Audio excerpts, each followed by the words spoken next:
जी। नमस्ते मित्रों, मेरा नाम उमेश है। मैं एक शराबी। हाय उमेश हाय भाई। उमेश भाई। Hi hi everybody, hi hi, thank you so much.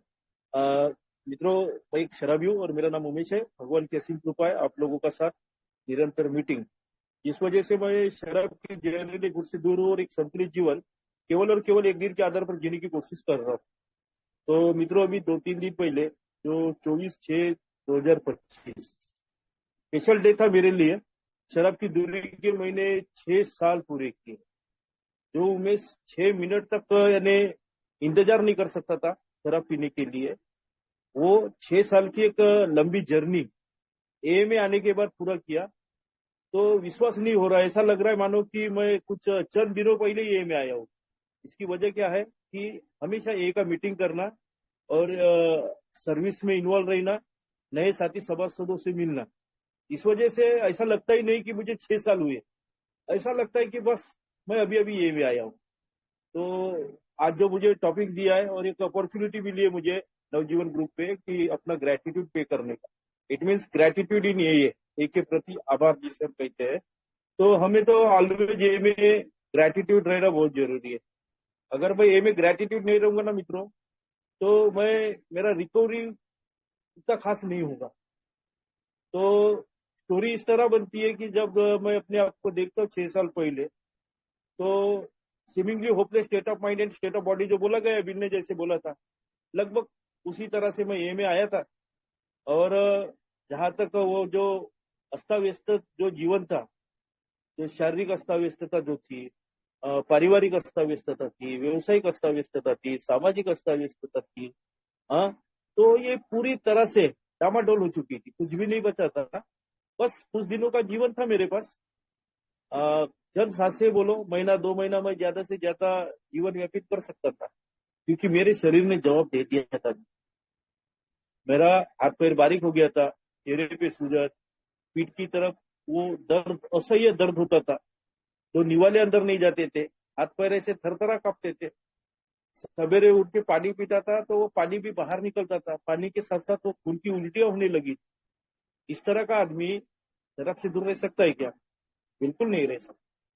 और मेन बात तो ये थी कि मैं ऐसा नहीं था कि मैं शराब नहीं छोड़ना चाहता था, मेरी इच्छा थी यार शराब छोड़ने की, लेकिन जम नहीं रहा था यार। क्योंकि मैं डिसाइड करता था कि चलो कल से नहीं पीऊंगा शराब, मुझे अभी छोड़ना चाहिए क्योंकि मुझे साफ साफ मेरी बहुत दिख रही है। और फिर ये मैंने खुद लिया हुआ डिसीजन, खुद के डिसीजन के प्रति मैं पूरी तरह से ऑनेस्ट नहीं रह सकता। वजह क्या थी कि दूसरे दिन जब उठता था तो मेरे हाथ पैर ऐसे थरथर कांपते थे, मैं किसी से बात करने के लायक नहीं रहता था। और उसी वजह से न चाहते हुए भी मुझे शराब पीना पड़ रहा, ताकि मैं एक दिन जी सकूं। आज हमें बताया गया 1 डे एट ए टाइम, एक दिन के आधार पर शराब से दूर रहना। लेकिन उस समय मेरे ख्याल क्या थे, देखो कितने मिलते जुलते थे कि मैं एक दिन जिंदा रह सकूं। आज कम से कम अगर आज पिया ना तो हाथ पैर नहीं हिलेंगे, मैं लोगों से बात करूंगा, चैन की नींद सोऊंगा, थोड़ा कुछ निवाले 2 निवाले खाऊंगा। इसलिए मुझे शराब पीना पड़ता था। और मेरी बॉडी का और शराब का एक ऐसा समीकरण बन गया बना था कि उमेश, जब तक तू शराब पिएगा तू सारी क्रियाएं आसानी से करेगा, अदरवाइज अगर शराब नहीं पिएगा तो तू जीवन भी नहीं जी सकता और अच्छे ढंग से इसे चला भी नहीं सकता। इसलिए मुझे शराब पीना पड़ रहा था, यानी शराब से दूरी मिलना नामुमकिन था। अब बात आती है पारिवारिक अस्ताव्यस्तता की। तो शराबियत की वजह से मैंने अपनी जिंदगी तहस नहस कर दिया था। परिवार था अच्छा, माँ माँ भाई वगैरह सब अच्छे थे, ऑलवेल फैमिली थी।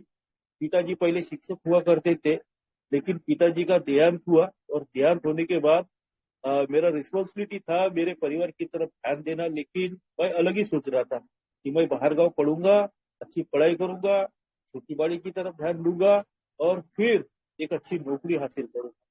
तो शराब जब मैंने पिया, तो जो कुछ मेरे अच्छे ख्वाब थे वो ख्वाब जो है पूरे मिट्टी में मिल गए। ऐसा नहीं कि मुझे नौकरियां नहीं मिली, बहुत सारे गवर्नमेंट जॉब मिले, खुद का कोचिंग क्लासेस चालू किया था, वो भी अच्छा सक्सेसफुल चल रहा था। लेकिन शराब के वजह से सबके सब धराशायी हो गए। और मेरी पारिवारिक जो स्थिति थी वो पद से बदतर हो गई। बीवी के साथ झगड़ा, एक बेटी थी उसकी तरफ ध्यान न देना, सास ससुर के साथ गाली गलौज करना, माँ को आर्थिक विवेचना में डालना, उससे पैसे ऐंठना, भाइयों को भी गाली गलौज करना, कभी कभार उनके ऊपर हाथ उठाना, कोई अगर रिश्तेदार मुझे समझा नहीं आ रहा है तो उसको अपमानित करना, सारी चीजें मैंने किया था। और फिर आखिरी की स्थिति ऐसी आई थी कि जब यानी सब लोग मुझे चाहते थे, सब मुझे बुलाते थे, सब लोग मुझे समझाते थे, मैं उनकी नहीं मानता था। लेकिन आखिरी वक्त ऐसा आया था कि समझाने के लिए भी कोई नहीं बचा था, मैं अकेला पड़ गया था। मेरा घर का लोग नागपुर में रहते थे, मेरी माँ और भाई वो अमगांव में रहते थे, और कोई भी रिश्तेदार मुझे कभी नहीं पूछते।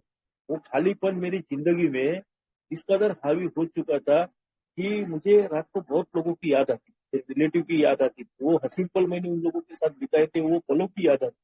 और वो जो दर्दनाक स्थिति से मैं यानी जी रहा था, वो दर्दनाक स्थिति को मैं कैसे क्या जीऊं, इसलिए फिर मैंने क्या किया, वो ऑटो वाले, मवाली, बदमाश, गुंडा प्रवृत्ति के लोग, उन लोगों के साथ रहना, उनके साथ शराब पीना, यानी वो मेरा परिवार का हिस्सा बन चुके।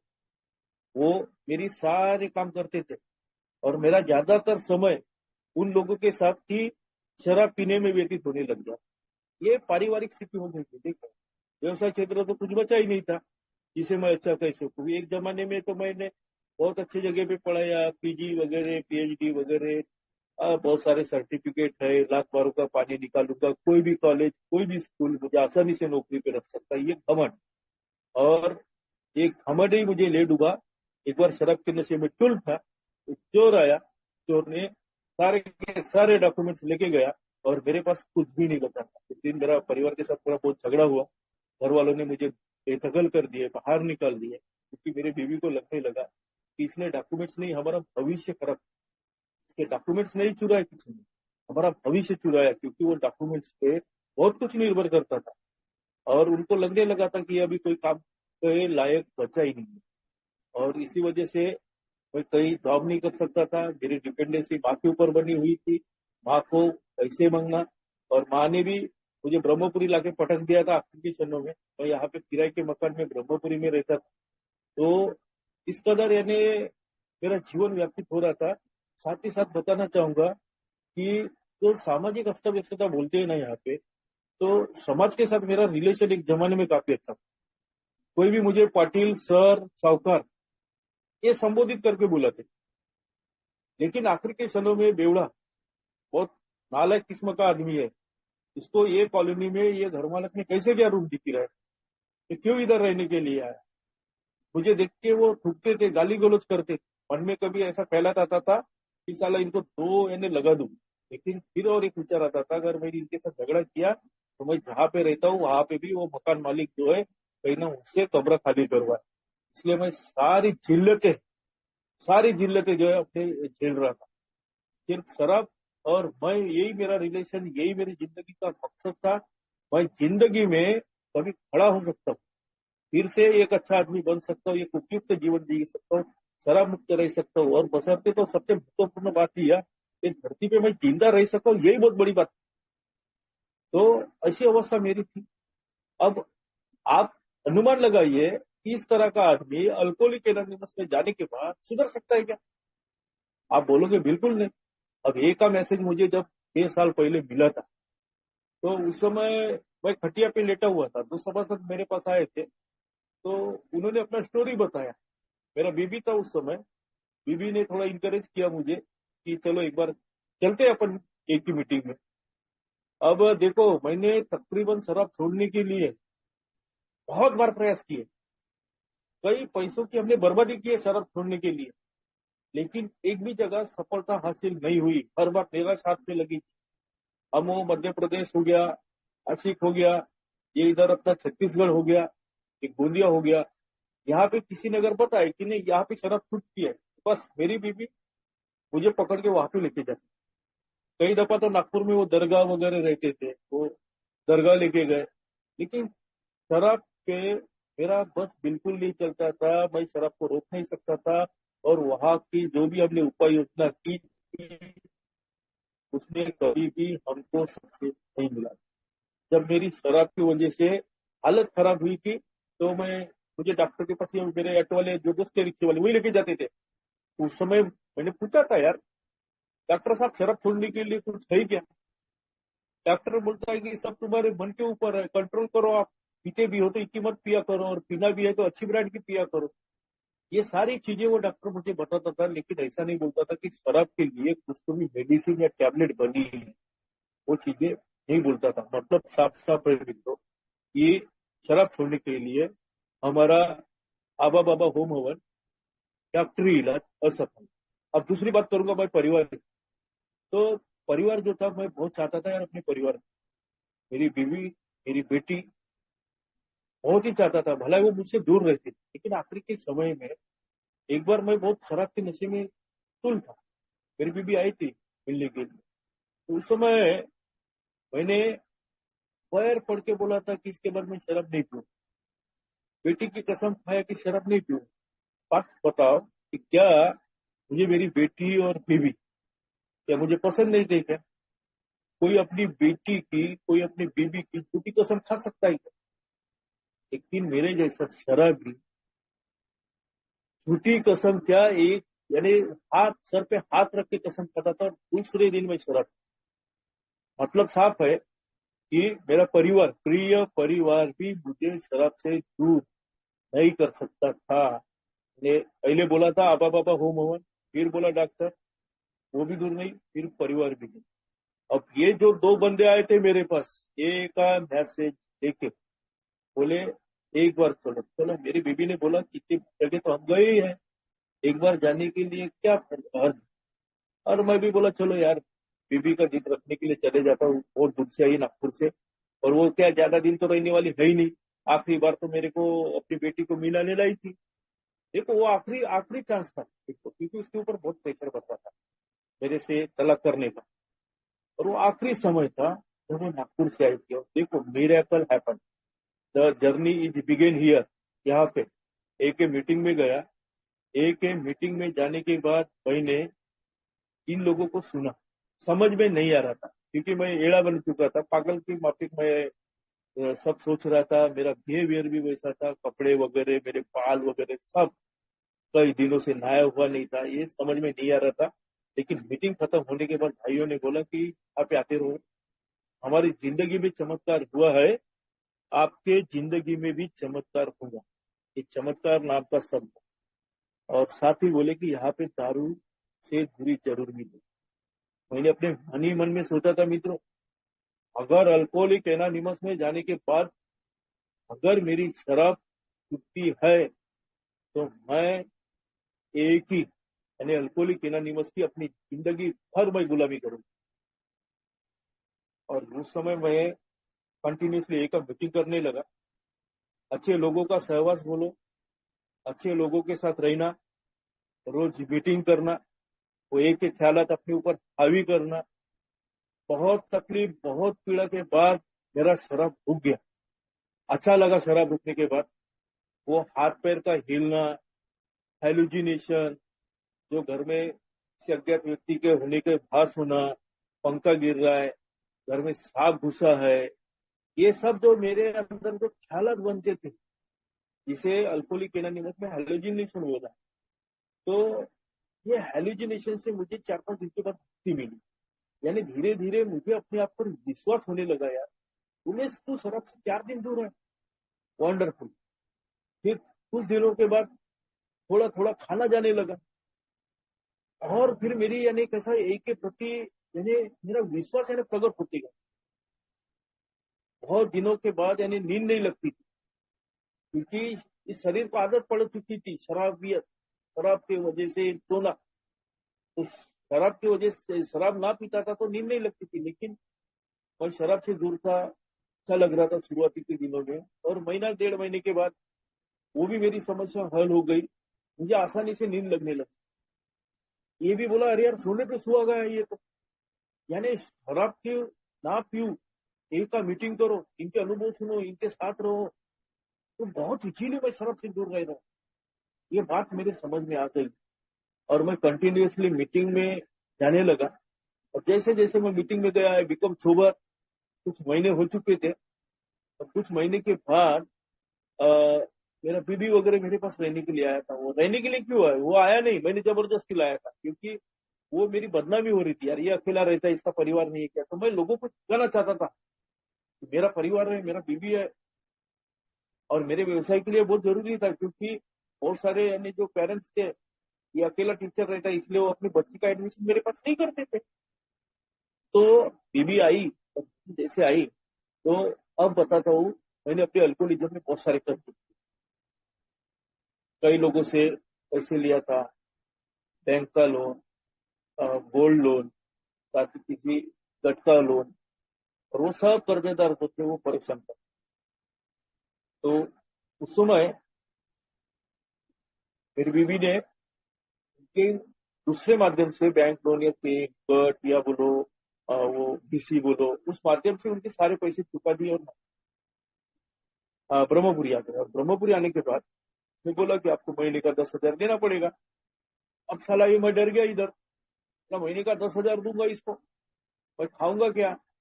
बेटी की शिक्षा है, दवा खाना है, कि नया नया मैं सोबर था, और मैं डर गया। और वह आई टेक द एक्सपेरिमेंट, मैंने बोला कि साला थोड़ी सी लेते हैं, ये बताना बहुत जरूरी है मित्रों कि ये का प्रोग्राम कैसे काम करता है। तो आज इसको बताता हूँ थोड़ा, एक पैक पीता हूँ, और बीबी को बोलता हूँ कि इतने जल्दी अपने को लोगों को देना नहीं है, अपने को सबसे पहले सोबर बनना है।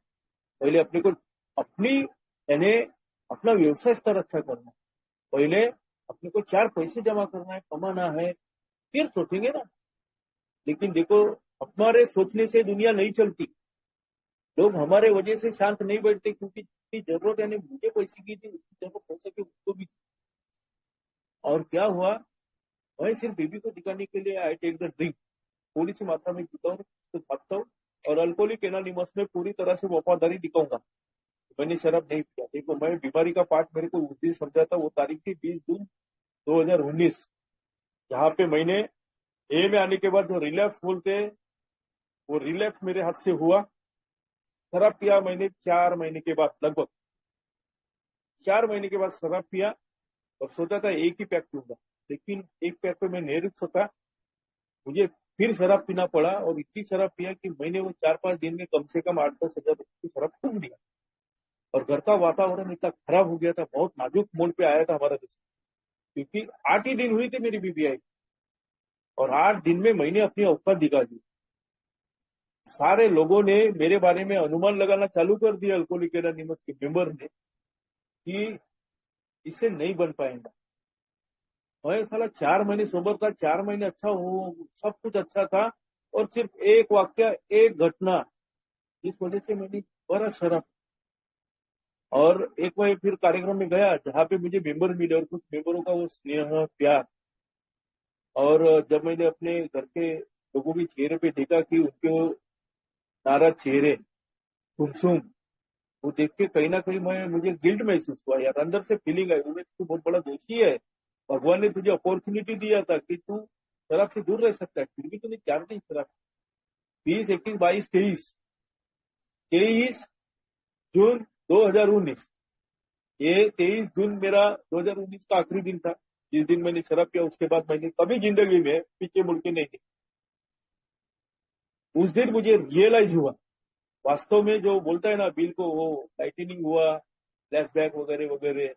हाँ, उसको आध्यात्मिक जो जागृति बोलते हैं। तो मुझे आध्यात्मिक जागृति मेरे परिवार का जब देखा ना, उनके तरफ मैंने फेलोशिप की वो बातें की तरफ देखा ना, तब लगभग मुझे उसी तरह का स्पिरिचुअल अवेकनिंग हुआ बस।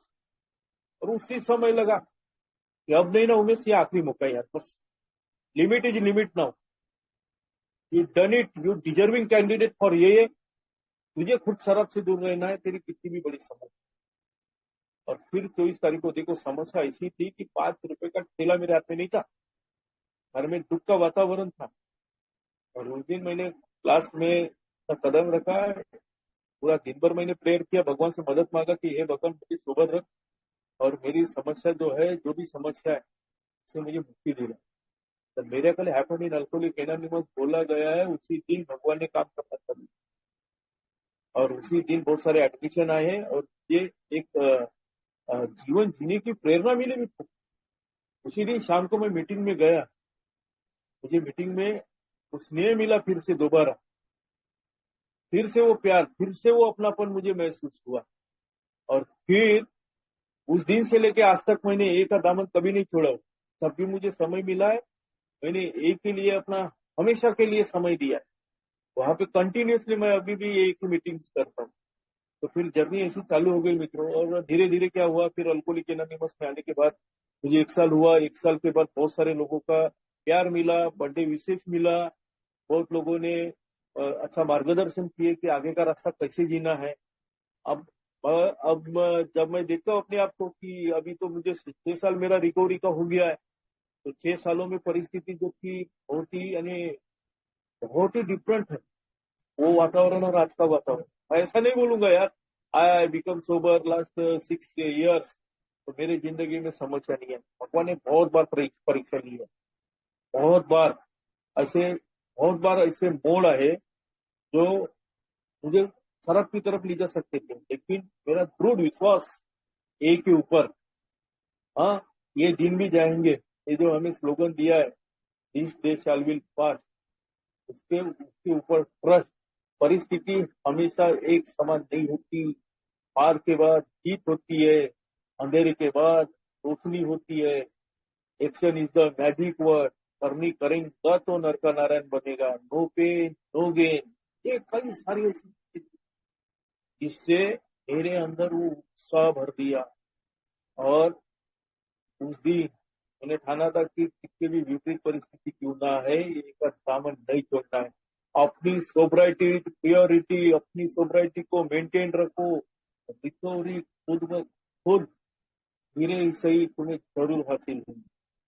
और 1 साल होने के बाद I take immediate sponsor and starting my 12 step program with sponsor.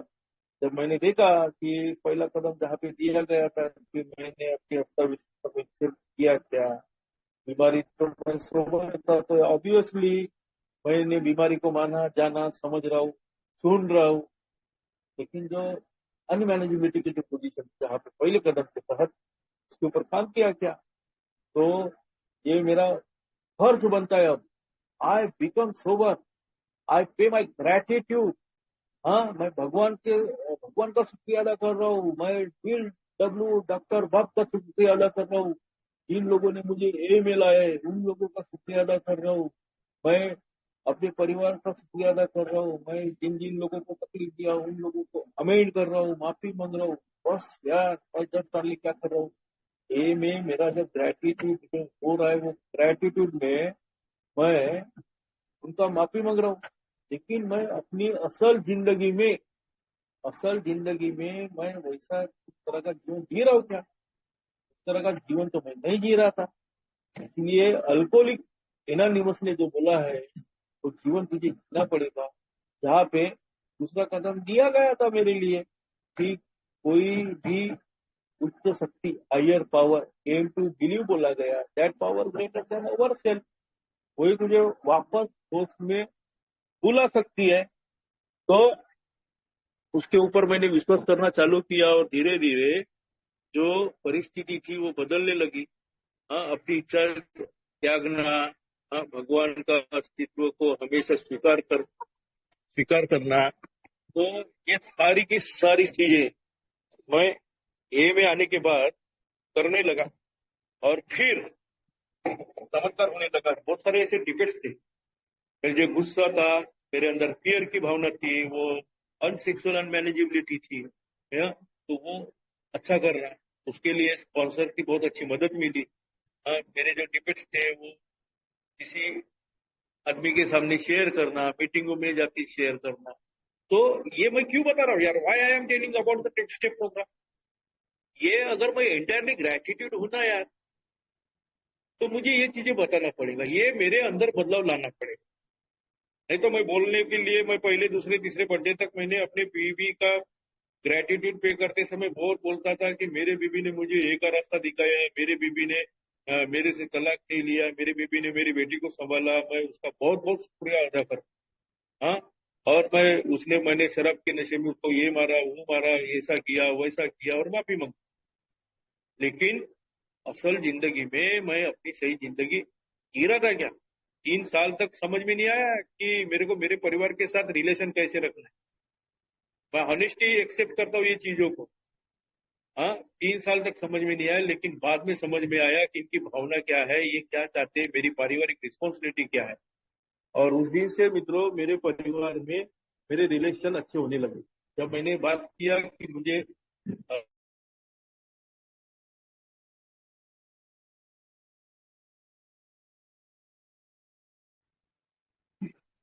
DISE पे बोलना आम बात है, डायस पे बोलना आम बात है, लेकिन मीटिंगों में एक्सेप्ट करना बहुत जरूरी था। घर में एक्सेप्ट करना बहुत जरूरी है। और ये सारी की सारी चीजें की। अब बात चलते हैं, चलो ऐसे अल्कोहलिज्म में आने के बाद वो लिटमस टेस्ट देना बोलते हैं, पड़ता है बोलते हैं। तो एक ऐसा वाक्य हुआ था कि मेरा भाई आमगांव में था, माँ भी उधर थी। मेरे भाई ने क्या किया कि एक गांव में उसके नहीं मकान था, वो गिरा के एक नया मकान बना। और उसने क्या बोला कि कोविड के वजह से, कोरोना के वजह से हम इधर उधर ही रहते थे, हम गांव नहीं आ सके क्योंकि गांव में रहने लायक घर नहीं था।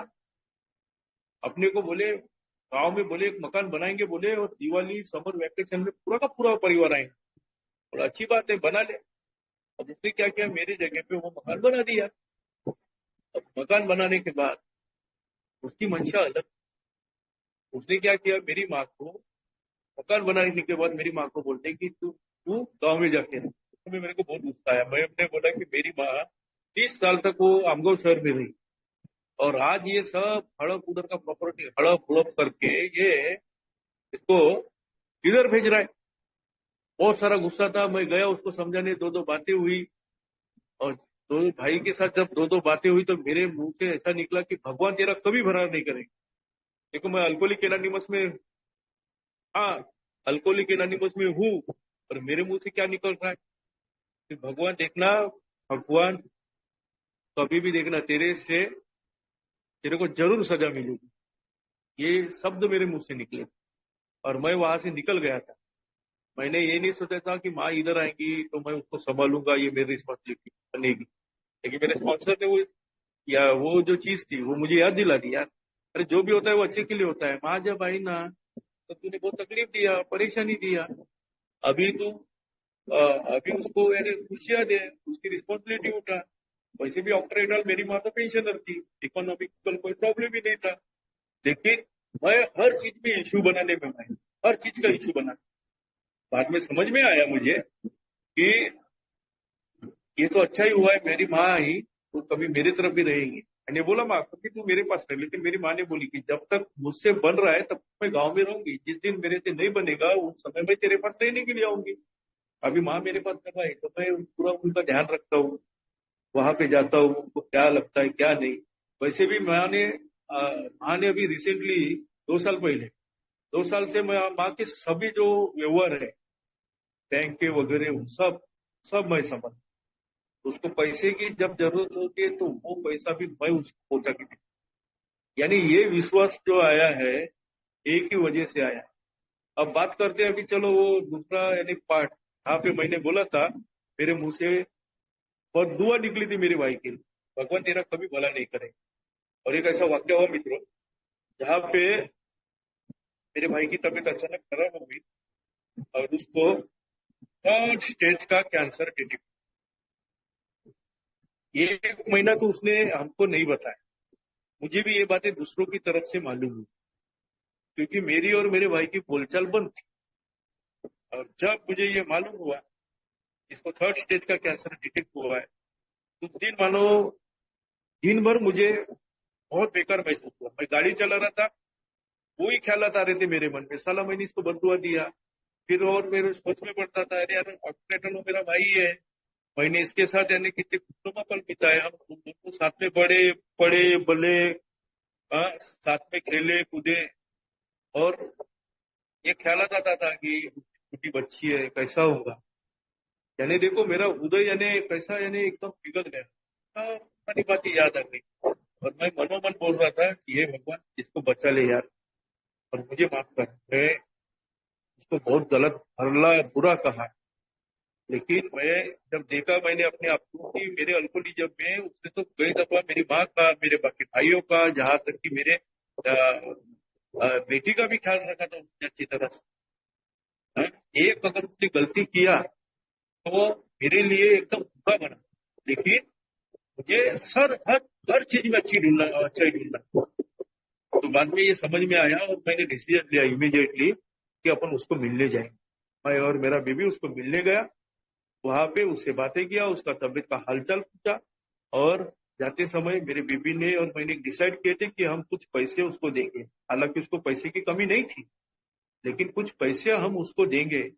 और हमने उसको कुछ पैसे दिए और उसको बोले कि तू अपनी तबीयत की तरफ ध्यान दे, सब कुछ अच्छा होगा, भगवान तेरा जरूर भला यानी जरूर तेरा अच्छा करेगा। तो ये बातें की, वहां से हम आए।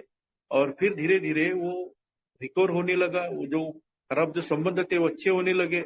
अभी के अभी के अब जब मैं हम देखते हैं तो अभी उसका जो अपना कैंसर जो है अभी एकदम अच्छी अच्छी स्थिति में है। यानी वो कैंसर से खतरे से पूरी तरह से उबर चुका है। यानी वो जो भी अपनी कीमो वगैरह जो हुआ वो बाहर निकला वहां से, और उसने कैंसर पे आसानी से मार दी। तो ये चमत्कार होता है ये में आने के बाद ना। तो हम हमेशा लोगों के ब्लेसिंग के बारे में हमें सोचना है, चाहे वो मेरा भाई हो, चाहे या समाज का कोई हिस्सा हो, चाहे कोई ये मेंबर। मुझे कभी भी नहीं करना चाहिए, मेरी वजह से किसी को दुख हो रहा है ऐसा तकलीफ नहीं करना चाहिए। चलो, अभी मैं बात करता हूँ यहाँ पे अपना जो हमें लीगेसीज दी है। ये में मैं आया, आई एंटायरली ग्रेटिट्यूड विथ ये है, बट मैं ये को क्या दे रहा हूँ, ये ने मेरा रिकवरी दिया, जो मैंने अभी बताया आपको, एक अच्छी जिंदगी मैं जी रहा हूँ। हाँ, सब मिरेकल ही मिरेकल हो रहा है मेरी जिंदगी में। उदारी की जिंदगी है, आज मैं जी रहा हूँ, हाथ पैर हिल रहे, शरीर अच्छा है, सब कुछ अच्छा है। हाँ, और तो अच्छी रिकवरी। लेकिन हम ट्रेडिशन पे आते हैं तो ट्रेडिशन का भी हमें ख्याल रखना चाहिए। नहीं तो मैं सोबर हूँ, मैं 15 20 साल 25 साल, और मैं ट्रेडिशन को वायलेट कर रहा हूँ, मैं अपनी मनमानी कर रहा हूँ। ऐसे से हमारा अस्तित्व नहीं रहेगा, हमारी एकता एकता बरकरार नहीं रहेंगी। तो इसलिए मुझे वो ट्रेडिशन पे भी ध्यान देना पड़ेगा, ये अगर मैं ग्रेटिट्यूड हो तो। साथ ही साथ वो सर्विस का बोला गया है, सर्विस इज इम्पोर्टेंट की फैक्टर फॉर मी। सर्विस ही ऐसा चीज है जिस वजह से मैं शराब से दूर हुआ हूँ, जिस वजह से मुझे ये अच्छे से जानने का मौका मिला। और साथ ही साथ मैं बताना चाहूंगा आपको कि साथ ही साथ मैं आपको बताना चाहूंगा कि सर्विस के वजह से ही मुझे मेरे घर में कैसा व्यवहार करना चाहिए, कैसा रहना चाहिए, ये सारी चीजें मेरे समझ में आ गई।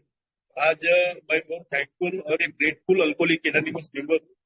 मैं शराब से दूर हूँ, एक अच्छा जीवन जी रहा हूँ। तो उसके लिए मेरा कुछ भी ऐसा शेयर नहीं है, ये सब फेलोशिप ने दिया हुआ वरदान है। तो मैं एक बार फेलोशिप ने दिया हुआ वरदान है, और मैंने फेलोशिप में भी बहुत सारी गलतियां की है, बहुत सारे सभासदों के साथ मेरा मनमुटाव हुआ, झगड़ा हुआ। लेकिन ये सब करते समय मेरा एक ख्याल रहता था कि एक को धक्का ना दे, एक को धोखा ना हो, या किसी ग्रुप के ऊपर कोई आंच ना आए। इस वजह से मैंने ये सारी कई दफा मेरे रिलेशन खराब हुए। लेकिन शायद उन्हें हो सकता है उन्हें बुरा लग सकता है, अगर मैंने गलत किया है या उनको लग रहा है। एक्चुअली मेरा बिहेव इस कदर था, वो बिहेव मुझे नहीं करना चाहिए। को बहुत महत्व दिया गया है। तो क्योंकि मैं तहे दिल से माफी मांगता हूँ, और माफी मांगता हूँ, क्या मुझे सीख लेना चाहिए उस चीजों से। अगर मेरे हाथ से ऐसी इस तरह की गलती ना हो, मैं किसी मेंबर के साथ मेरा बर्ताव इस तरह का ना हो। मुझे जो मेरा काम दिया है, मेरा रिस्पॉन्सिबिलिटी दिया है, रिस्पॉन्सिबिलिटी के साथ मुझे काम करना चाहिए। तो मैं फिर से एक बार बिल्डअप को डॉक्टर साहब, इनका बहुत बहुत आभारी हूँ, कृतज्ञ हूँ भगवान का। आप सभी का आपने मुझे मौका दिया, आपने सभी ने शांतिपूर्वक सुना मेरे अनुभव। और बहुत अच्छा लगा बहुत दिनों के बाद ये नवजीवन की ग्रुप ज्वाइन करके। तो आप सभी का बहुत बहुत शुक्रिया, और इसी तरह से आपका साथ मुझे बरकरार रहेगा, एक साथ रहेंगे तो सोसाइटी और रिकवरी दोनों बरकरार रहेंगी। कोई भी भाई है, मीटिंग से दूर मत जाओ, यहाँ पे आते रहो, keep coming back. Thank you so much, thank you all of you, thank you. Thank you. कृपया ध्यान दें। कृपया ध्यान दें। कृपया ध्यान दें। अगर किसी भाई या बहन को शराब के मामले में समस्या हो या शराब छोड़ना हो तो कृपया संपर्क करें जीएसओ इंडिया, मतलब ये वेबसाइट पर संपर्क करें www.aagsoindia.org और अपने आसपास AA मीटिंग ढूंढने के लिए यह वेबसाइट पर जाएं www.aa.org/findaa। धन्यवाद।